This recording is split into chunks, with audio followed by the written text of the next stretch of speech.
Hello, beautiful people, and thank you for joining today's live stream. Really excited about the guest that we have on today. His name is Wayne Elsey, and he has a really incredible story and has been involved in numerous different social impact organizations. And today we're going to be discussing, two of his organizations, namely, Sneakers for Good and Funds to Org. And before we bring our guest on, I just wanted to touch base, as it's been a little while since I've connected with you all. We did have our really successful Pedal for Progress Florida initiative. Thank you for following along and engaging in the content. And we're going to continue to coordinate with more nonprofits in different states across the country. So if you followed along with Pedal for Progress Florida, or you followed along with Pedal for Progress California last year, and you have a nonprofit that you think would be interested in being interviewed, being a stop on one of our next rides, please reach out to us, and we would love to start that conversation so we can begin to make plans, as we have not yet announced the next state that I'm going to be riding through. Hopefully it won't be as hot as Florida in May, but I will do whatever I can. So just with that brief update on Cherry Willow, I'd love to bring on and introduce everyone to our guest today, Wayne.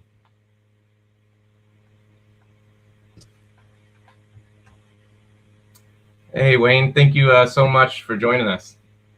Hey, thank you for having me. And what an amazing bike trip you had. I mean, 100-degree weather in May down here, and I live in Orlando, and certainly you didn't stop by here because we're not along the coast. But great job, man. Great job, and really, I can't say I felt your pain, but amazing feat you did with that. I appreciate that. Yeah, it's a fun way to connect the stories, and also transportation is a large barrier when it comes to people that are homeless. If they don't have access to a car, it limits their ability to provide for themselves or what housing opportunities they can get to, even getting groceries and food. So biking is another way to bring visibility and just a different perspective to some of the challenges that people who are homeless face, that if you haven't been in that situation, you wouldn't necessarily know. Right. No, absolutely. And homelessness is a huge issue, and it's really commendable to you guys to really make an effort to do this in a unique way that can really impact people, because there's a natural disaster happening in people's lives every day, and we don't know what that is. We may say hello to somebody, or we may see somebody, but there is something going on in everybody's life every day, and certainly to be homeless is a major issue that needs to be resolved here in America.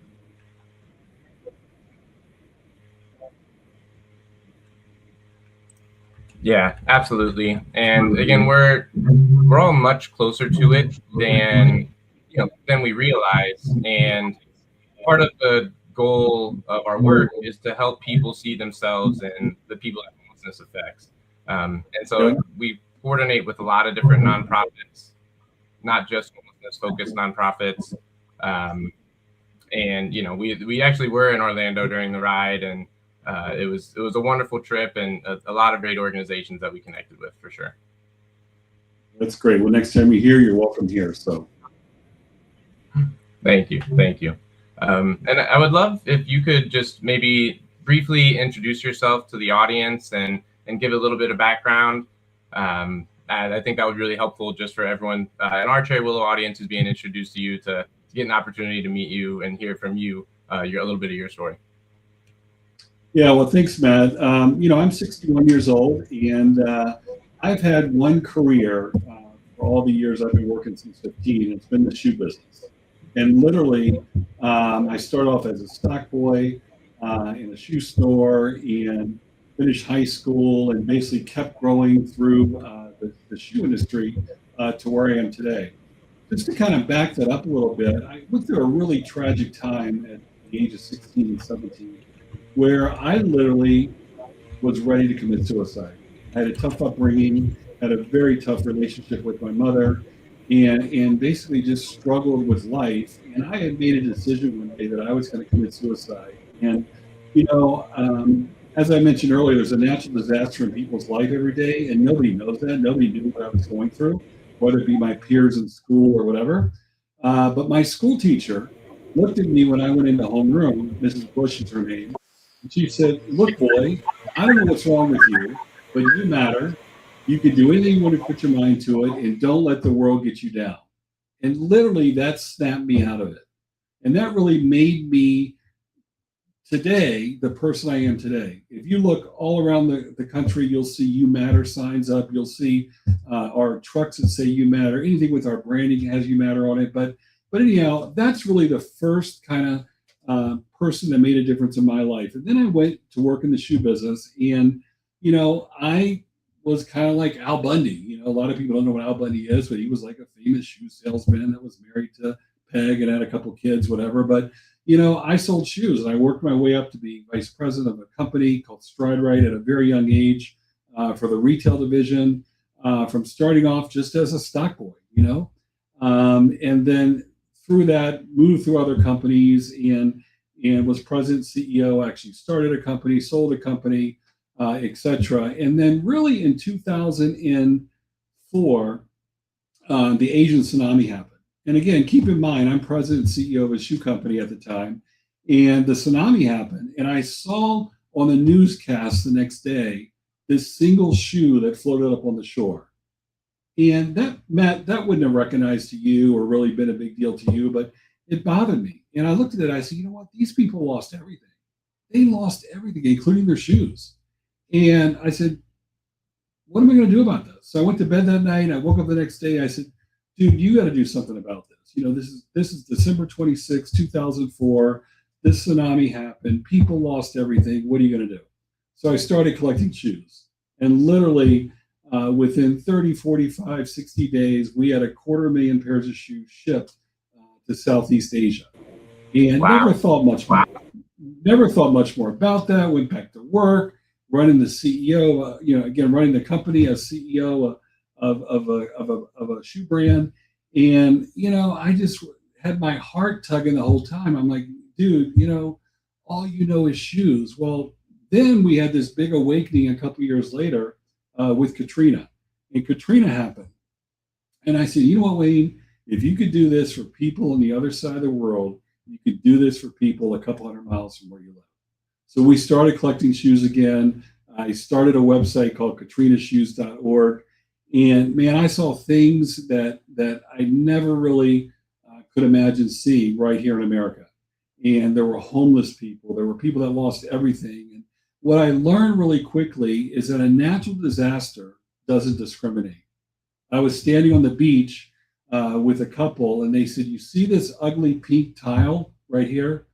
And I'm like, yeah. And the guy says, or the woman says, my husband picked that out. That was the kitchen in our $2 million home we had on the ocean. So I learned there that a natural disaster did not discriminate against anybody. So I collected shoes. We distributed over 1 million pairs of shoes. Again, went back to work after that. Didn't think much more about it. But again, I had this tugging to me. And I sat down one day on a napkin and I said, you know what? There's a bigger opportunity here than just helping tsunami, just helping Katrina. There's a bigger opportunity here. And I drew a logo out that looked like a shoe. And I said, there's a name for this. It's called Souls for Souls. And I put a halo above it. And I said, we are going to be here to change the world one pair at a time, no matter what that meant at the time, because I didn't know. So I got a couple of friends of mine involved, got some other people involved, set the organization up. And literally, everybody was supporting me. The shoe industry was supporting me. The people on all different NGOs were coming around and supporting me. And people were saying, look, this makes perfect sense. So I funded the original operation, got it up and running, and then grew it from there from $0 to $74 million in 5 years.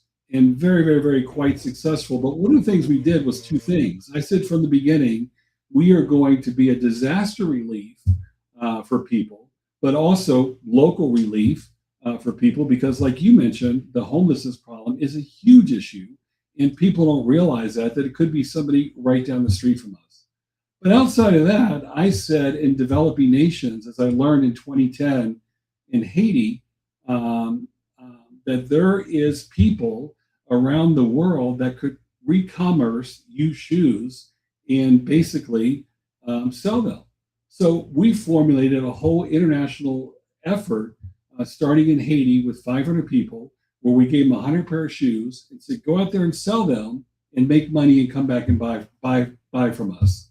So my goal was then, and my goal today, is to give people a hand up versus a handout with opportunity. Just like Mrs. Bush gave me, and just like what you're doing at Cherry Willow.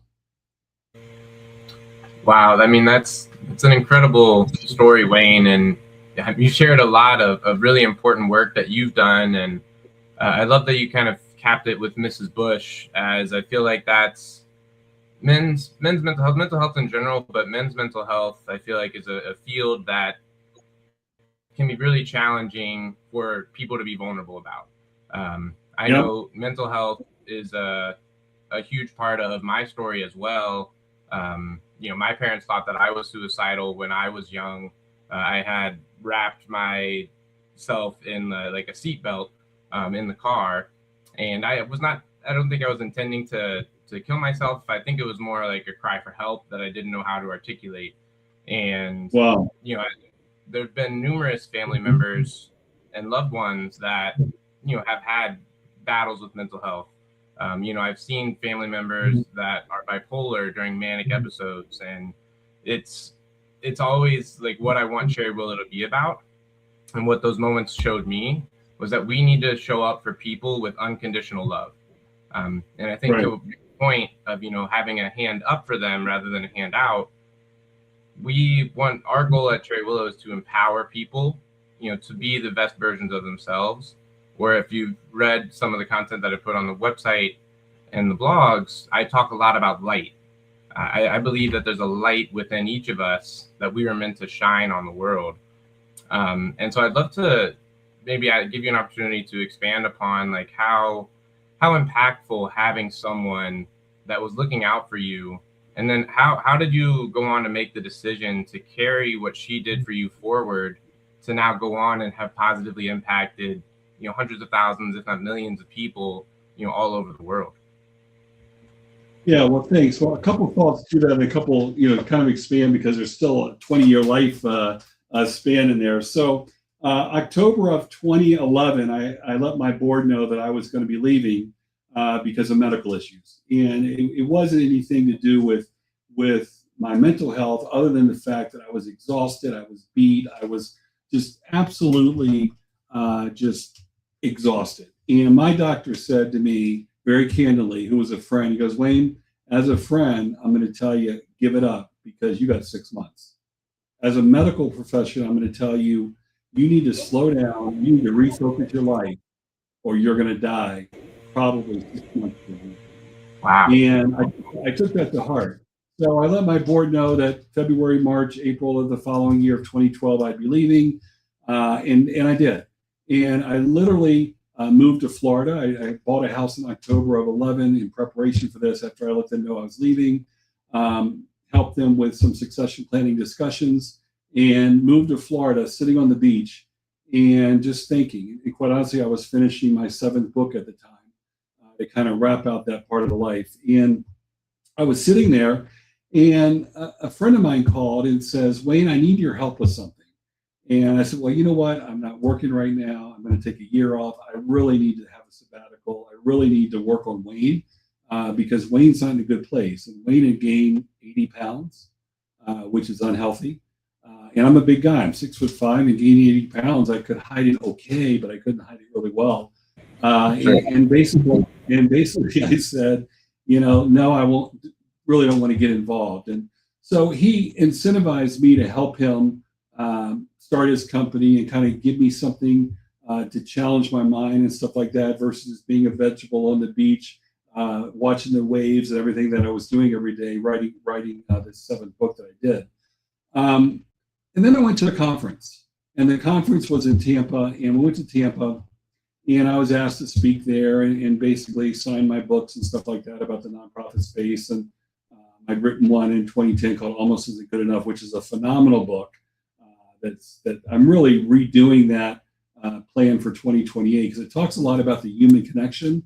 And not to get off topic, but we lost a lot about the human connection during COVID. And we went to doing things like this. Yeah. But last week I was in London and I did multiple interviews one-on-one with people, and I'm like, wow, this is what it's all about. This is what it was then, and this is what it really should be now with what we have versus the Zoom, which is fine. Don't get me wrong, but I think we really miss the human connection. So I went to this conference. I did my deal, and I was thinking at the time, because I've always owned a marketing company, I said, you know what, maybe one of the niches we go after is the nonprofit space. And I learned really quickly that the nonprofit space needed money really quickly. I mean, dude, super quickly. I mean, I would ask how many people have a website, and there would be, out of 700 people I spoke to, there would be maybe 5, 6, 10%. I don't know what the number was that raised their hand, but it didn't look like a lot. And right. Then how many people have a Facebook page, and how often do you update it, and all this kind of stuff. And the blank looks on their faces was amazing.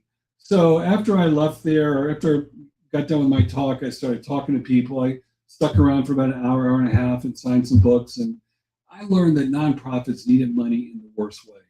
And I left there, and I drove from Tampa to Orlando, which is about, with Disney traffic, a 2-hour drive. It should be an hour. But in Lakeland, which is halfway in between, and Lakeland, by the way, was just on the news as one of the fastest growing cities in the country. In Lakeland, I got a phone call. And that phone call was from somebody from Haiti. And their exact words were, Wayne, it's John. Hope you're doing well. Love you like a brother. I need your help. And I said, John, what do you need, man? I said, whatever you need. He goes, I need more shoes. He goes, you set me up in business down here, and I'm not getting the shoes that I was getting from the charity you started and left. And can you help me out? I said, John, let me see what I can do. I'll talk to the board. I'll give them a call. I said, but really, I have nothing, really control there anymore. I'll see what I can do. Trust me, I'll figure something out, but I'll definitely make some calls for you. I got home, and I'm telling this story because you got Tampa, Lakeland, and Orlando.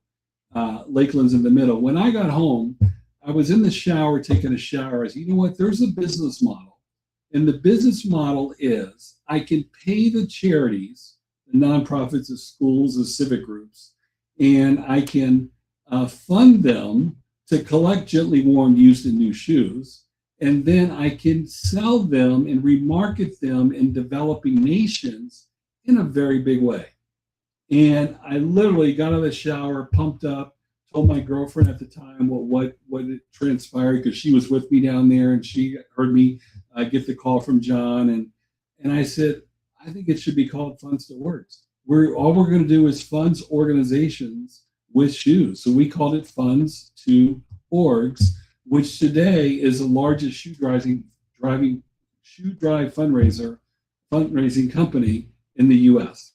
And basically what we do is we partner with thousands of people that collect gently worn, used, and new shoes. We provide them all the materials, all the marketing, and a coach to support them along the way. And then we ship those shoes by containers from one of our 13 consolidation points around the country to developing nations, to people on the ground that are marketing these shoes in micro business, and it's changing people's lives in a huge way. I just had a book come out in May called The Reuse Economy. And in there, we actually took some time and interviewed some of the people. And there's people in there saying, hey, this has really helped me get my kids to college. This has really helped me build a house for my first house. And there's one woman in there that said, if I didn't have the 3 to 4 to 5 pair of shoes to sell a day, I would be selling my body. And I'm like, wow, what we're doing is making a huge difference in people's lives by funding nonprofits, okay, then selling them in developing nations to create businesses, by employing people here in the USA.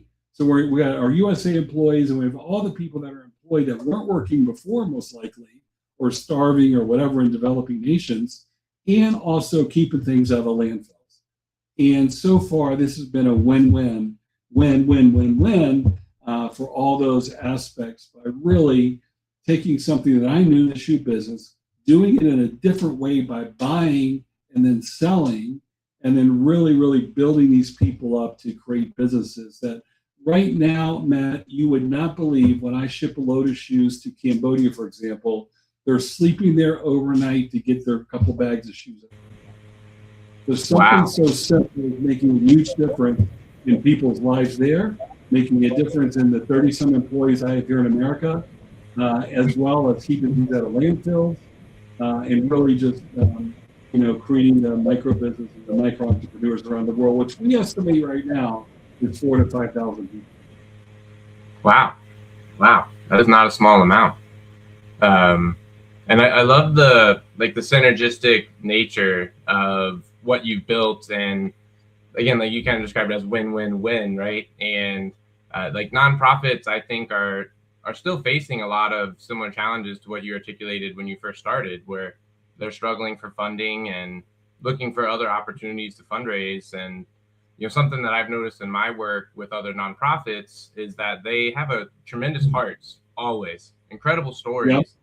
but they don't always have the business acumen to market those stories to people that are maybe in the communities that they operate in and are not receiving those direct services. That's right. And so, that's where the idea for me came from with Cherry Willow was, I had a background in marketing and branding, consulting with primarily new car dealerships. And I started to help them with apparel to provide a consistent professional appearance of all of the staff. And, when you look at the psychology of it, the trust actually increases when you have that additional visibility and that same expectations across, all the different departments. And I wanted to take that knowledge and experience and be able to help something that's more impactful, in the nonprofit world, which is really where my heart has always been. But I think that I'm very blessed to have like the business background and be able to come in and support these wonderful organizations, add apparel as a fundraising mechanism, and then also, help them to increase their visibility, which I think is what, to one of your earlier points, we are missing that human person-to-person connection now more than ever. And like for me, I can always find a positive reframe as I became very skilled at that because of some of the life experiences that I've had. But like you mentioned COVID as a time where we all were isolated. But I now think it's also a time that we have a shared collective experience where this was something that no matter where you were in the world, it impacted you in a very similar way. And we recognize that isolation. And, I'm a single father. I have 3 little ones. I'm currently reading a book called The Anxious Generation. And, it's about how like connecting through screens rather than, as kids just going out and playing has really impacted the mental health of the youth. And so, just bringing communities together, making those connections in person, it's more and more valuable. And something, like you said about just a shoe drive, giving someone a pair of shoes that helps them have that dignity and then that connection with the community, that there are people out there that care about them, that want to support them, and that want to see them succeed. That's right. It's funny you say you were in marketing. I don't think I knew that, but I was very impressed. First of all, the Willow logo you have on all the clothing is awesome. And I'm a marketing guy. I mean, through and through, I may have been in the shoe business, but at the end of the day, my expertise is marketing and marketing strategy. But the Willow's there. And the other cool thing I really noticed was your superheroes team page, which really is cool. I mean, so hats off to you. Yeah, getting back to what you're saying, I mean, it's all about making a difference in somebody's life. If you look at, doing something so simple, my grandkids every year, we're packing backpacks next week, and we go around and we find homeless people and we give them a backpack. And in that backpack is toiletries, it's food, it could be snacks, it could be whatever. But just that interaction, and we're careful because you never know the situation or potential mental illness, whatever. But I'm teaching them at 9, 11, and 13. I've been doing this for 5 or 6 years. That you don't realize how good you got it. And by the way, get out off your phone, like you talked about, and get out in the yard and play. Because when you and I were growing up, Matt, and I'm at least 5 years older than you, but or 50 or who knows. But when we were growing up, we played outside. We didn't have phones. And one of the big things I'm involved in the philanthropic space myself is human trafficking. Human Mm. trafficking is unbelievable, but the amazing thing about human trafficking is the white van that we feared that was running around in our neighborhoods before looking for kids is in our living room, and it's on their iPhone. Yeah. And I had a person in from Kenya a few months ago, and I told Carrie, I said, Carrie, this human trafficking thing, I just got back from Costa Rica, and I'm involved in a human trafficking charity down there. And I met this girl that was 12 years old that was trafficked by her parents. And they found her with a bag of clothes and 102 condoms in it. And it just made me Oh my sick. God. And Carrie told me, I really cried. I said, this is a sick world that we live in. And I said, right there, that was her parents being so desperate, and right here in America, it's our iPhones with all these games and roadblocks and whatever you want to call them, and different games that kids are playing that are having interactions with whack jobs, that are looking for kids. But Carrie told me one thing that it really made me feel good. She looked me in the eye, and just like Mrs. Bush, she said, Wayne, you know what? The work you do by getting shoes in developing nations and creating businesses and opportunities is keeping people from trafficking their kids.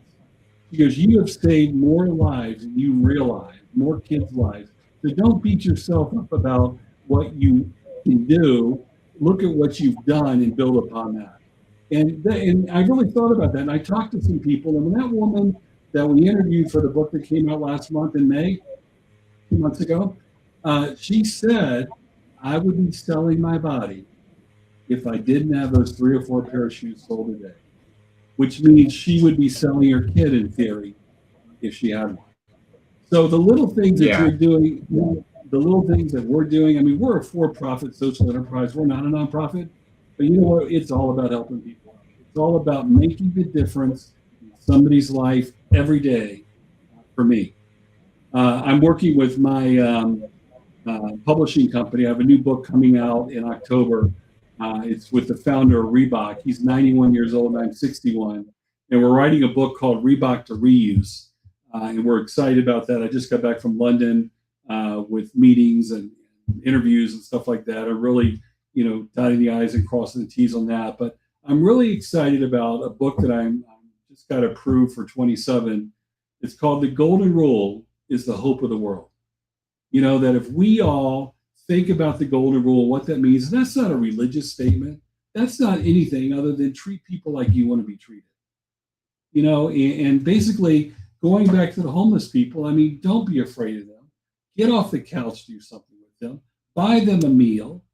There's been many people that have approached me around the world that say, hey, will you give me money? I said, no, I won't give you money, but let's go have a meal. And we'll sit down at McDonald's or a shack on the side of the road. Or even one instance here in Orlando, I wrote a book about this called Get Off the Couch, where this guy asked me for money. I said, dude, I'm not going to give you any money. And there was 50 people standing outside waiting to get in. And I said, but I'll buy you the best steak in town. It's at this restaurant here called Linda's La Cantina. And he goes, I don't want it. I'm like, what do you mean you don't want it? He goes, I can't. He goes, I just need the money. I said, why do you need money? He goes, I can't get a job. I said, why can't you get a job? Anyhow, he ended up walking off, frustrated, whatever, because they wouldn't do it. And people around me were just like, I can't believe you did that. And I can't believe he didn't accept your meal. So I went on a quest. This is a funny thing, and I'll be glad to send you the book or make it available to your audience online for free for download. But it's called Get Off the Couch. I got 3 jobs in 2 days. Number 1, I applied for Uber. And I figured it out. I applied for Uber, and within 48 hours, I got approved to drive Uber. I'm in a meeting at my office here one day at 1:30, and I looked at my team. I said, look, I got to go. I got a fare because they knew what I did. And I went and got a fare on Uber and whatever, and basically got a job. But guess what? I got fired from that job. You know why? Why is that? I didn't log back in. So I showed up, I got hired, and I could have kept the job if I did it. If I would have did it. The second job I got online was with Wawa, which is a convenience store, huge convenience store up and down the East Coast. I don't think they have them in Illinois yet, but And then the third job was McDonald's, got hired on the line. Never went to work there, never showed up for work at those jobs, but I got hired literally on a Zoom call with these people. Then I called them back and told them I was doing research. Thank you for your time. But, my point was, if you have the opportunity, if you have the mental capacity, you can certainly get a job. And that's what I wanted to prove in this. So I write about this in the book called Get Off the Couch, where if you get off the couch and do something, just like I did, with Mrs. Bush and changed my mind about committing suicide, just like I did by seeing the Asian tsunami, and just like I did realize that nonprofits needed money, and how could I bridge that with them and help them and really do this. So, for you, man, keep doing what you're doing, keep rocking and rolling. I think you got a huge niche, and your clothing's right, your logo's right, and just keep on impacting people by doing the right thing every day, and nothing but the best. Yeah, I really appreciate that, Wayne. And I actually wanted to share a story with you that your story of going around with your grandkids with backpacks for people that were homeless sparked. So there was a gentleman that I had interviewed, because I'll try to do interviews with people who are experiencing homelessness to again just kind of help people humanize them. So like one of these phrases that I came up with is humanize, not otherize. Nice. And the people that are homeless they're otherized, and it's not exclusive to those folks, but it's like, oh, that's not me, that's not my loved one, like that could never be them, it must be their fault. So a lot of the work that we do is about trying to change the perceptions around it's not the individual's fault, it's a systemic failure, and we need a systemic solution to address that. But while I was interviewing this gentleman, he shared a story with me that he had a friend who was homeless, and they were very close to suicide. And one day a person just stopped and just had a conversation with them. They didn't have a ton of stuff to give them, they didn't have money to give them, but they recognized that as a person, and they stopped and had a conversation. And in this gentleman's words, it said it completely changed his whole aspect. And that person ended up not going through with suicide, and went on to continue living their life.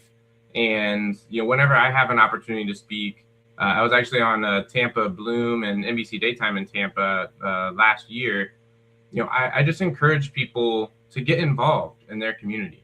Like maybe homelessness isn't the cause that you're passionate about, but there's 1.9 million nonprofits in this country, and I promise you, it's a cause that resonates with you, that aligns with your experience or a loved one of yours, and they could use your support. So that's something that we're actually doing. So in addition to Cherry Willow Apparel, we have Cherry Willow Technology, which is still like pre-seed, it's startup, but we're trying to automate workflow for nonprofits to help give their staff the time to focus on doing the work rather than documenting the work. And then also make it easier for people to get connected with resources. So like, if you're homeless in a community and you don't know that there's, a food bank, or you don't know that there's mental health services that you can get for free because someone was passionate about that, how can you take advantage of those things? And so we're trying to make that process a little bit easier and have connectivity between, the nonprofits, and just kind of really lean into the community side and encourage people to get out there. And that's, again, like I said, anytime I have an opportunity, like I hope that my work inspires someone to take action in their community, to support any organization, or just introduce themselves and ask someone's name the next time they come across a person that's homeless. That action alone could save a life. Yeah, and it goes back to my golden rule thing, or even just open the door for somebody. Or, you've heard about people buying stuff at Starbucks or whatever, but just doing something that treats people like you want to be treated. Every time I walk into a store, open the door up, and people are surprised. I'll hold it open for them all to get in or whatever, or I'll say hi to somebody.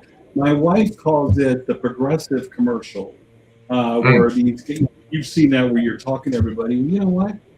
There was a woman sitting next to me on a flight going to Washington, D.C. to visit my kids many years ago, 5, 6 years ago, who was probably 25 years old, beautiful girl, physical therapist, told me that she literally was contemplating committing suicide. And first of all, there's a reason I was sitting beside her, and because she was able to talk to me about that. We've kept in touch. She's since got married. She's since had a baby, and she's since on a whole different trajectory of her life. So whether you're homeless or not, everybody needs a little attention. Everybody needs a little love, because there's a natural disaster happening in people's life every day. And just because you're homeless doesn't mean, people used to say, well, homeless people are drunk or they're drug addicts. No, that's not true. There's homeless people that were CEOs of companies. There's homeless people. There's a lot of people in today's society that may be a couple weeks away from being homeless, with gas prices at $4 a gallon and everything else being so high. And, it happens closer in more reality than we all give it credit for or think about. And we label, like you said, I don't label, but I know people of my age label and say, oh, whatever. Well, you know what? A lot of the homeless people are veterans that fought for our country. And that should not be the case. We should get people the support they need to sustain and maintain and grow their lives in a bigger way. So, again, keep doing what you're doing, man. Yeah, I appreciate that. And this is another stat that I'll share that I always share it anytime I have an opportunity to speak. It's a really good book called There Is No Place for Us. And the author spent 3 years in Atlanta with families that were impoverished and talked a lot about like working and homeless in America. And it's actually 40 to 60% of people who are homeless are actively employed and working, and they just are not earning enough money to be able to afford the rising cost of living. And to your point, gas prices, groceries, so many things have increased, and pay has not kept up with those increases. And that is a huge problem. Like, could you imagine, put yourself in the shoes of someone that is homeless and, they're working at McDonald's or Walmart, and they go back to a shelter at the end of the day, and they're sleeping amongst 300 other people in bunk beds. And there's still, a lot of people now in the shelters are senior citizens, where their retirement money or their Social Security, Medicaid, it's not enough to cover housing. And so we're seeing more and more people that are aging into homelessness, and that problem is not going to go away anytime soon. And like, to your point about labeling people that are homeless as, addicts or drunks or whatever the case might be, I always frame homelessness as trauma, right? Like, everyone has experienced a form of trauma at some point in their life, and being homeless is traumatic. And now you're asking these people to navigate a system with so many guardrails and so many hurdles while being in this traumatic circumstance. And so that's again, part of the work I do is encourage you to see yourself if in that situation, and how would you respond? On the hardest day of your life, whatever that was, imagine you didn't have a roof over your head. Imagine you didn't know where your next meal was coming from, and you didn't feel that surrounded by people that were there to support you. That leads to a lot of issues, which then turns to numbing those things. And that's oftentimes how, the mental health conditions develop, by living in a constant state of stress and trauma, or they try to minimize that pain through self-medicating with drugs or alcohol. So it's just a lot of people don't really understand it. And, until you meet the people that it affects, you're like, oh, wow, they're the same as you and me, and like, that's what it's about. Well, and that goes, I had a lady once that worked for me, and I didn't realize she was homeless until I came in early one morning to catch a 5:00 flight. She was sleeping in her car in the parking lot. Wow. And I called the office about 8:00 when I landed, wherever, I don't know what was going on, but I called the office. This goes back to the Soldiers Homes days. And I asked my CFO, I said, why is she sleeping in her car? And why is she, in front of the building? And he goes, well, she's homeless. I said, why didn't you tell me? And I literally went and had my assistant, I give her the keys to the rental property I had that was empty. I said, you go stay there, you figure your life out. I'll be back in a couple weeks, and we can sit down and talk and figure out plan B. And she ended up buying the house for me like 4 years later. I own her finance before. I helped her out as in Nashville, Tennessee, and really proud of her because she's somebody that was homeless, and unfortunately, nobody knew anything about it, which I was unhappy about. But once I found out, I did something about it, gave her a key, and lucky to have a rental property that was available. And then I was really proud to sell her and finance the house for her to. You never know. Again, there's a natural disaster happening in people's life every day. They don't have to be on the street. They can be sitting right next to you in the coffee shop, or like you said, in the next room. Who knows? Yeah. And I was curious because it seems like the golden rule has really been a principle that's guided you and helped you create. How does that apply to business? Sometimes, as business can sometimes be, more confrontational, or, there can be people trying to get the better of you. How do you go about handling that and kind of incorporating that into your work? Well, it's a loaded question. The golden rule, the golden rule does have some guardrails. First of all, so the golden rule is entrenched in me, like you read about. And I told you I'm going to do a book about this. I think it's the hope of the world. I really do. I think if we all focus on the golden rule, we wouldn't be talking about Iran. We wouldn't be talking about all these problems we have. We would love each other, and people would love us. Okay. Number one. Number two, this is the hardest thing. Always take the high road. Meaning that in business, there's times I have to be tough. I got two legal situations going on right now where people just took advantage of it. And there's a limit to what you do. But you know what? If I did that to them and what they did to me or my company, they would deserve the same thing, or I would deserve the same thing. So, the golden rule is more than just being nice and loving and kumbaya and, give Matt a big bear hug when I see him and Jesse and everybody else on your team. But, there are limitations. But when people wrong you, I got a lot of critics. We all got a lot of critics. The more success you are, people are going to talk about you. They're going to lie about you. They're going to try to rechange history. Take the high road. Always take the high road. The truth never changes. You can't revise history. So you move on, you take the high road. And let me tell you, Matt, that's not always easy, but you do it. And the more successful you get, you're going to get your critics as well. But take the high road. The golden rule, take the high road and just really, really, really make a conscious effort. Just be the best person you can be every day with people all around you, whether you know them or not. There's a song out there, it's called Not Too Far From Here. It's probably 60 years old, but it says, you may not know their name, you may not know what they're going through, but God loves them just the same.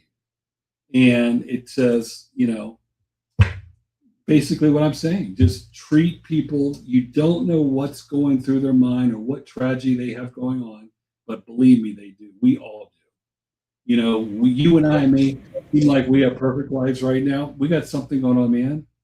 We got something going on. There's always something going on. But getting back to your point, take the high road. But you know what? Don't let people walk over you. Don't let people take advantage of you, and try to resolve things with a one-on-one conversation, not on Zoom, but face-to-face, and really try to resolve things that way. And sometimes, you know what? You may need a good attorney, especially when you're in business. To take care of some of the junk and the garbage that you have. So that doesn't mean that the golden rule doesn't mean that you're basically a target. The golden rule means treat people like you want to be treated, but you also at the same time, Matt, have to stand up for you, your principles, and who you are. And if somebody wrongs you, they either got to get it right or you do what you got to do. Yeah, and that's something that I've continued to learn as just growing a business and bringing people in, because I have a tendency to give and give of myself, and I love to do that. But to your point, like there are people that will take advantage of that, and so I need to be cognizant of protecting myself so that I can continue to help the people that really need and appreciate the help, not that are just looking out there to exploit people that maybe are kind-hearted. My strength and my weakness, and anybody that knows me, that really knows me, would tell you it's my heart. Who else would offer that guy a steak? My Right. wife to this day can't believe this, but there was a lady that we ran into a Haitian lady one time 5 or 6 years ago that basically her car broke down and this guy wouldn't loan her the jumper cables, but he loaned them to me to jump her car. And I told her to follow me. First of all, she turned her car on, it started. She turned her car off, it wouldn't restart. I said, she needs a new battery. I said, follow me to Advance Auto Parts down the street. And she goes, why? I said, well, they'll test your battery out to see if it's okay or if it just needs water or whatever. And by the way, my mechanical skills are nothing, but I'm talking this game because I had experience with batteries or whatever throughout life. And she went there and she started crying because the guy said she needs a new battery. I said, you know what? I got this. So I bought her battery for her. And my wife to this day tells people that story that, I don't give to organized religion. I give to people. I give to people that are hurting on the side of the street, whether it be a meal or a battery or whatever, because I believe that every day we should make a difference in other people's lives by our actions, not our words. And you don't need to be a nonprofit to do that. You can just be a good human being by doing that, which is what you're doing and what you're building, what you're trying to really do out there with a population that's labeled, or a population that's stereotyped, that you're really making a big difference in these people's lives and your team's lives by exposing to them the reality is, hey, look, these are people also, and they matter to you, and they matter to God. Yeah, I think that's really well said, Wayne. And like just go out there and be the best person that you can be, and like there's gonna be bad days and you're gonna have, like, as I talk with my kids, we'll have big feelings sometimes, and it may be you really get upset, but like do your best to kind of, like, as you said, take the high road, and forgive that person for, you don't know what they're going through. When someone's rude Right. to you on the street or rude to you in an interaction, like they could be having a really bad day. They could have just gotten some really terrible news, and like giving people the benefit of the doubt. And to your point, like you don't have to be an organization to do that. And I like that you said about like not giving to institutions, but giving to individuals. And I think that institutions are necessary, but they also exist to perpetuate their existence sometimes more than the people that they're supposed to be serving. And I think you see that regardless of what the institution is. Like for me, one of the things during COVID, like the universities, and they had all these endowments, and it's like, if there's ever a time where that would be useful, like, but most of they didn't, right? Because it's more of like it was just a number, and it was a contest. Like, well, we have a $50 billion endowment at Harvard. Like, we're better than Yale, who has 40 billion. And I think a lot of things come down to that, where it's like we have the resources, we have the knowledge, we have the ability to create a world or a society where people have their basic needs met. And that's housing, food, healthcare. And there's no increase in happiness that you can get when you go from not having your basic needs met to having them met. It doesn't matter what level of income you achieve beyond that. There's no hockey stick line that goes more drastically of an improvement and you're impactful in your life. And so for me, that's what I advocate for daily. And that's why I'm working on Cherry Willow and connecting with amazing people like you to help others, encourage that to just take action, whatever it may be. But you have skills, you have value, and you can help others with that. All they need, Matt, is what you're giving them and I'm giving them and your team and my team and millions of other people, is they need hope. They need to know that there's a better day. They need to know that there's a tomorrow. And no matter how bad my today is, if I have a bad day, I go home, I get a good night's sleep, and guess what? Tomorrow morning, dude, I feel like a new person. I got a new perspective. What bothered me yesterday doesn't bother me today. What it makes me do is figure out how to figure out the problem and figure out the solution, to what happened yesterday. There's always a tomorrow. And I tell people that all the time when, I consult CEOs and, other stuff in business. And I'm like, there's always a tomorrow, man. Get through this, get some rest, tomorrow's a new day. You'll come up with a solution in the middle of the night. Beside my bed on the nightstand is a notepad and a pencil. I'll come up with some of the best ideas at 2 o'clock. In the morning, I'll write it down because I'll forget it in the morning. And I'll come up with some of the best marketing in the middle of the night. But my point is, if we can give people hope and they can see that what's killing them right now internally is not going to be there tomorrow, or it may be there tomorrow, they'll look at it differently. So continue beat that message in people's minds that there's always a tomorrow, there always is hope, there is a better way, and we're here for you and we love you and treat you right, and just keep doing that, man. And this is, that's my scream to the younger generation. I told my daughter and son-in-law probably 5 or 6 years ago, when I die, I want my grandkids to have my heart. If there's one thing they have, they'll have my money, they'll have my house, they'll have my whatever, but I want them to have my heart.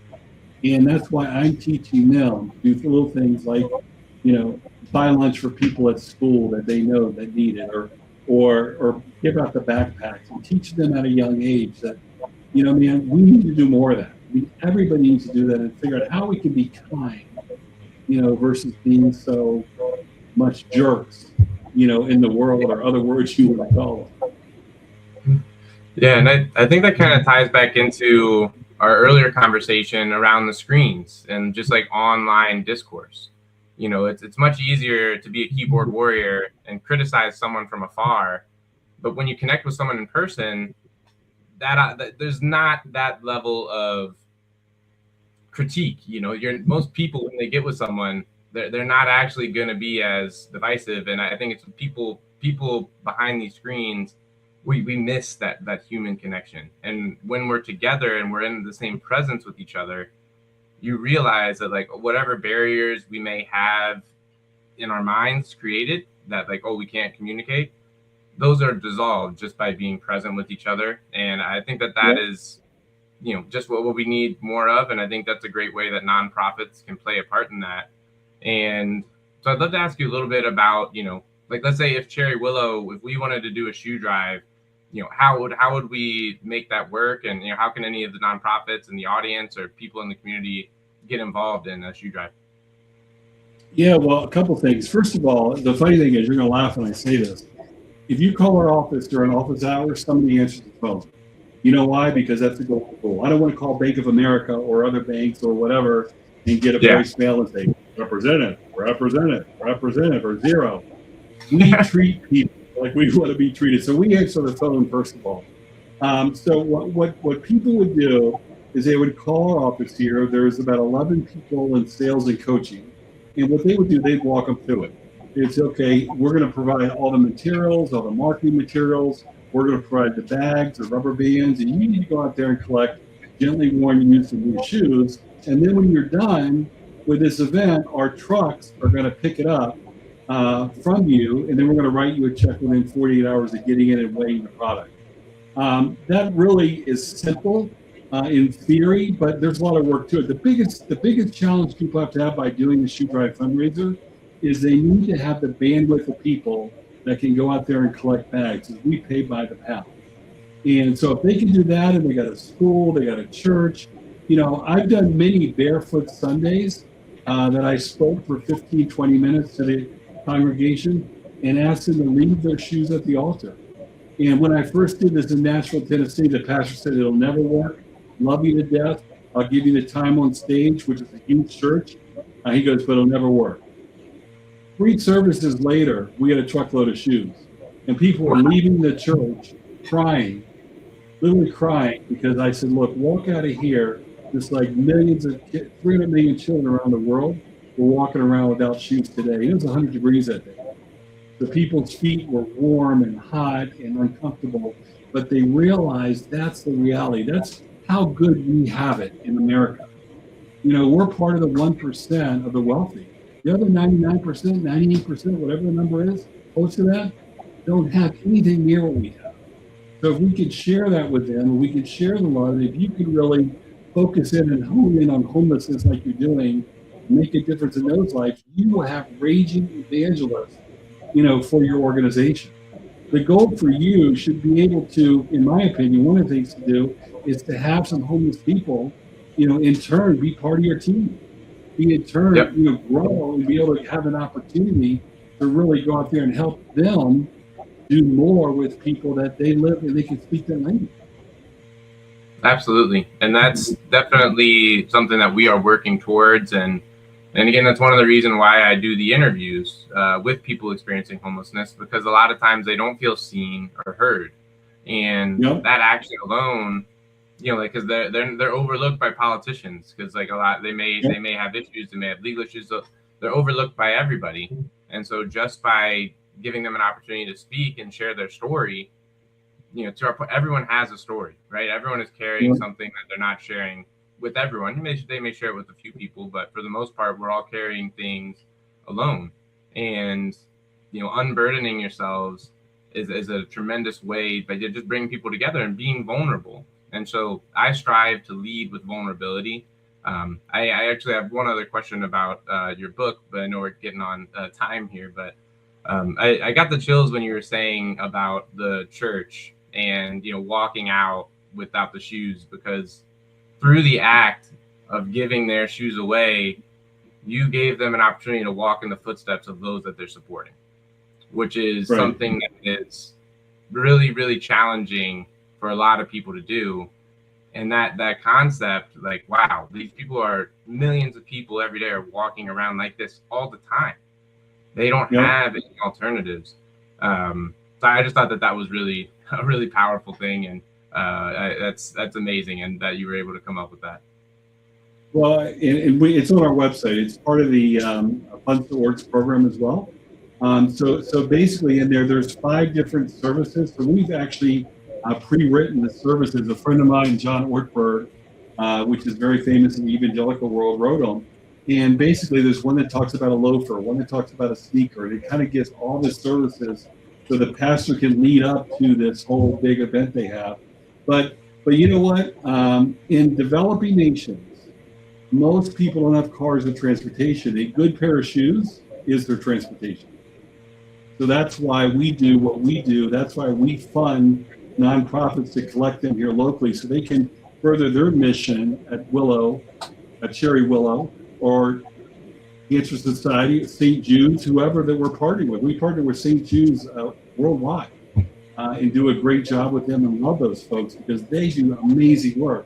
But something as simple as that, by collecting gently worn used and new shoes, can fund the nonprofit, can help micro businesses around the world, and like I said, employ our 30-some people here, and then keep them out of the landfill.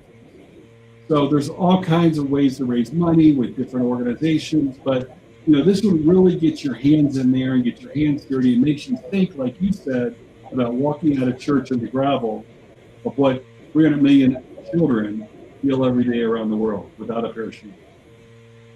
Wow, that's amazing, Wayne. And thank you so much for joining us today on the show. Just one more time for the audience, if people do want to get in touch, obviously the phone, having a live person answer, that's already something that's pretty cool that a lot of people aren't doing anymore. But if you could maybe shout the websites out or any other information you'd like people to know before we sign off here.